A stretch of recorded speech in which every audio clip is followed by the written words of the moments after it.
Hi. Welcome to Spoiler Lab. Scientists discovered a creature they called the Tooth Fairy because it loves to feast on human teeth. Today we will recap the story of the 2008 movie Hellboy 2, The Golden Army. An ancient truce between humans and magical beings has been broken, and the planet will soon be covered in darkness. The elf prince defies his family and sets out to wage war on the human race with the help of the invincible golden army of mechanical robots. But a team of supernatural beings stands up to protect people. While on a secret mission in Scotland, the US Army rescues an unusual creature with red horns called Hellboy. Since then, he has been living among people, eating candy and watching TV. 1955. At the military base in Douglas, little Hellboy is looking forward to Christmas. Professor Broom takes care of the little red imp as if he was his own son. Before going to bed, he tells Hellboy a story about the Golden Army.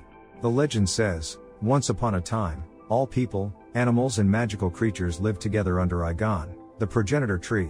All of them didn't exist in peace and harmony for long, as people dreamed of seizing complete power over the world. Many magical creatures laid down their lives in the war with humankind. The one-armed elf King Balor looked around the battlefield in horror, mourning the fallen creatures. One day, blacksmith goblins created a golden mechanical army that would know neither hunger nor fear and would help defeat people.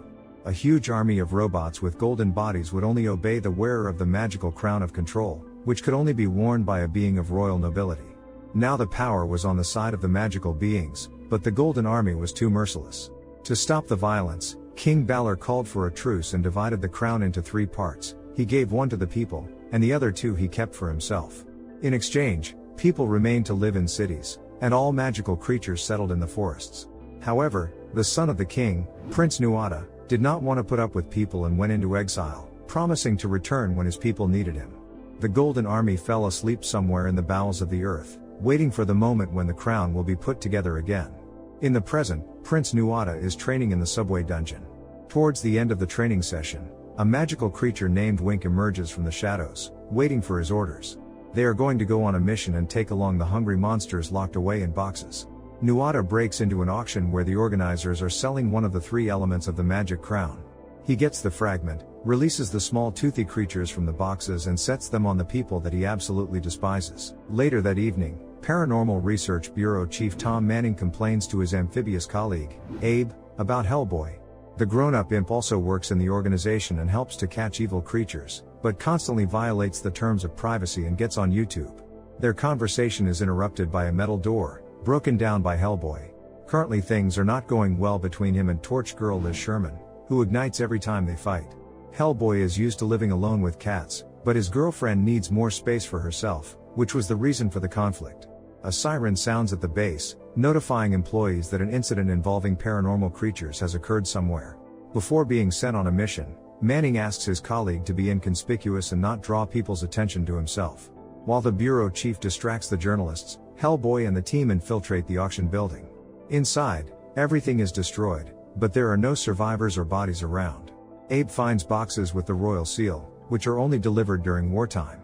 He also determines that creatures called tooth fairies could do such a thing.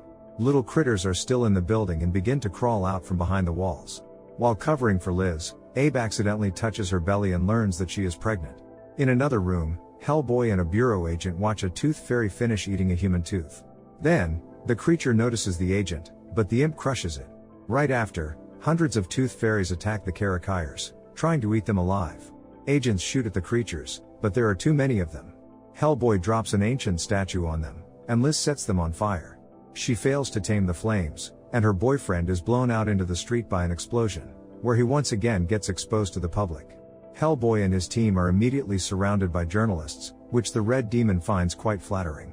Nuada comes to his father's family home, where he meets his twin sister Nuala. Balor finds out that his son has stolen one piece of the crown and is unhappy about it. Nuada informs the magical people that he has returned to start a war and take back their lands with the help of the Golden Army. However, his family doesn't want to break the contract with people and decides to execute Nuada. The prince, along with his thug assistant Wink, deal with the king's guards. He plunges a sword into his father and takes the second part of the golden crown from him. Nuala possesses the last piece, but the princess manages to escape. Hellboy proudly looks at the TV, where he is broadcasted on all channels. Liz is hesitant to tell him about her pregnancy, because she isn't sure if he will be a good father. After once again failing his mission to be inconspicuous, Manning decides to enlist German specialist Johann Kraus, a spacesuit-clad ghost who specializes in ectoplasmic research. The team studies the Tooth Fairy, which was discovered in the auction building. To learn more, the creature needs to be revived, and Hellboy suggests using holy water. However, the new Agent Kraus is against ancient methods. Using his abilities, he briefly revives the Tooth Fairy, and the creature reveals that it was bought in the mythical troll market. The team sets out to the Brooklyn Bridge, where, according to the legend, the entrance to the troll market is located. After Hellboy's interview, people on the street start recognizing him, but contrary to his expectations, they make fun of him and call him a freak. Johann distributes the bureau workers special optical tools that detect trolls among ordinary people. This way, they determine that a Scottish troll is hiding under the guise of a sweet old woman, a creature that is terribly afraid of canaries. Kraus tells the team to act rationally and wait until the troll itself takes them to the hidden market. However, the old lady is getting prepared to eat a cat, which really worries Hellboy. He bursts out of the hiding spot and stops the troll. The old woman is forced to show the entrance to the troll market, so as not to become a delicacy for the canary. The entrance is protected by a complex combination lock. Hellboy tells the troll to open the lock, but the troll refuses to do so, even under threat of death. Johann decides to act according to the rules and opens the complex door himself, releasing his spirit. Hellboy is getting more and more annoyed by the stiffness of the German. Manning, on the other hand, likes Kraus's approach and the way he follows protocol. The market is teeming with magical creatures of all shapes and sizes. Hellboy promises Liz to take her to the market one day because he believes they will feel normal there. The girl wants to tell her beloved about the pregnancy, but Kraus jams their radio communications. The team splits up to find clues. Hellboy observes Johann's attempts to have a polite conversation with trolls. The German shows the photos of tooth fairies and the royal seal to the first trolls they encounter and offers to pay them for any information. However, they behave rather aggressively. Hellboy joins in on their conversation. He forces the trolls to speak, and so they learn about Prince Nuada, who is planning to declare war with the human race. Abe notices a girl in the crowd with a royal seal on her bracelet and follows her. Nuada comes to the wooden merchant and reveals her identity. He gives the princess a map that was left to her by her late father. It should take the princess to the burial place of the Golden Army. The princess notices Abe following her and assumes that Nuada sent him. She touches his arm to learn his real intentions and is reassured when she discovers he is a bureau agent. The prince's brute helper rushes into the shop and attacks Abe and Nuada. Hellboy comes to help and shoots at the monster's mechanical arm. The fight begins. Wink delivers several powerful blows to Hellboy with his metal arm and knocks out his tooth. However, the monster turns out to not be very smart, so during the next blow, his metal arm gets stuck in a mechanical crusher. The mechanical structure drags the brute towards it and grinds him into pieces. The team takes Princess Nuada with them for protection and leaves the troll market. Hellboy fails to go unnoticed even among the same magical creatures as him. The rumors about the Red Devil's victory over Wink reach Prince Nuada. Meanwhile, his twin sister shares her brother's evil plans with Hellboy's crew. Johann asks her to hand over the last piece of the crown, but the princess insists she should keep it. Kraus wants to get top management's approval first, before taking Nuada to the bureau. His love for rules irritates Hellboy even more. The team is discovered by Prince Nuada, who wants to avenge the death of his helper. He releases a tiny green embryo, which immediately jumps towards the sewers. Abe tries to catch up with it, but it manages to get into the water. In the next few seconds, the monster swells up to a gigantic size and bursts out of the ground, terrifying the surrounding citizens. Nuada explains that they are beholding a forest deity, the source of life and death. Hellboy chooses an appropriate weapon, and the bureau team is evacuating people from the street. A baby gets stuck in one of the cars and Hellboy wants to help rescue the baby but notices a concerned look from the mother. A green monster follows him, destroying everything in its path. Hellboy manages to pull the baby out of the car, which the monster immediately throws into the helicopter. The red imp climbs a tall building still carrying the baby and aims at the deity. He fires several shots, but the green monster survives. On the ground, Johann screams hysterically and orders Hellboy to finish off the enemy, but Hellboy hesitates. This is a living being, just like him. Nuada appears next to him and reports that this forest deity is the last of its kind. He suggests that Hellboy take the side of magical beings, where he can finally be accepted. The red imp chooses to save the people and shoots the green monster in the head. Greenery and flowers begin to grow from his body, bringing new life and beauty to the human world. Hellboy returns the baby to his mother, but instead of gratitude, he is faced with condemnation. Despite his desperate desire to please people, he remains a stranger to them. Liz comes to her lover's defense and sets herself on fire, showing that she, too, is different from the others. People continue to look at them with disgust, and Hellboy decides to get away from the crowd that hates them. The Red Imp feels humiliated and lost. On top of that, Liz reveals that she plans to leave him for a while. She asks her boyfriend to think about whether it is universal adoration and recognition that are so important to him, or whether her love is enough. Meanwhile, in the bureau library, Nuada reads aloud verses from a book. Abe, who is in love with her, puts on special lenses that make his eyes shine. The princess warns her new acquaintance that she has a special connection with her brother and that he will soon come for her. Moreover, if Nuada gets hurt in battle, it will reflect on his sister too. Together they study the map from the shop, but it has no coordinates. A romantic spark ignites between the princess and Abe, but the couple are too indecisive to confess their feelings. Hellboy runs into Johann in the common locker room. The German quickly pisses off the Red Demon and challenges him. He is confident that Hellboy will lose due to his explosive nature, which makes him vulnerable. As expected, Johann receives a powerful blow to his pressure suit. It malfunctions, releasing the spirit of the German outside. Once Hellboy concludes that he got rid of the annoying colleague, Johann beats him with locker doors. Kraus's spirit departs triumphantly, singing a German song. To not be sad all alone, Hellboy comes to Abe, who is also suffering because of his feelings for Princess Nuala. The best friends get drunk together and sing a romantic song. Drunk, Abe wants to tell his friend about Liz's pregnancy, but she stops the talking fish just in time. As Nuala feared, her brother discovers the Bureau's secret location. She throws the map of the Golden Army burial site into the fire and hides her piece of the crown in a poetry book. However, Nuada appears and informs his sister that the parchment map is not so important. The path is depicted on the cylinder in which it was stored. What's left is to find the last part of the crown. The elf begins to go through the bookshelves in search of the crown piece, but Nuala presses the alarm button and the bureau agents, led by tipsy Hellboy, burst into the library. Abe warns his friend that by hurting Nuada, he will hurt the princess as well. The evil elf has nothing to worry about, so he skillfully attacks the enemy with his spear. Hellboy misses one of the blows and the prince wounds him by piercing him with special blade that can't be removed. Nuada takes his sister hostage and tells Abe to bring him the missing piece of the crown if he wants to save his dying friend and see his beloved one more time. Abe tries to remove the blade from Hellboy on his own, but every time he touches it, it gets closer and closer to the Red Demon's heart. On his deathbed, Hellboy confesses his feelings to Liz and promises to always choose her. Abe remembers the poems that Nuala read aloud and finds the last piece of the crown in one of the library books. Johann examines the cylinder and determines that the coordinates point to Northern Ireland.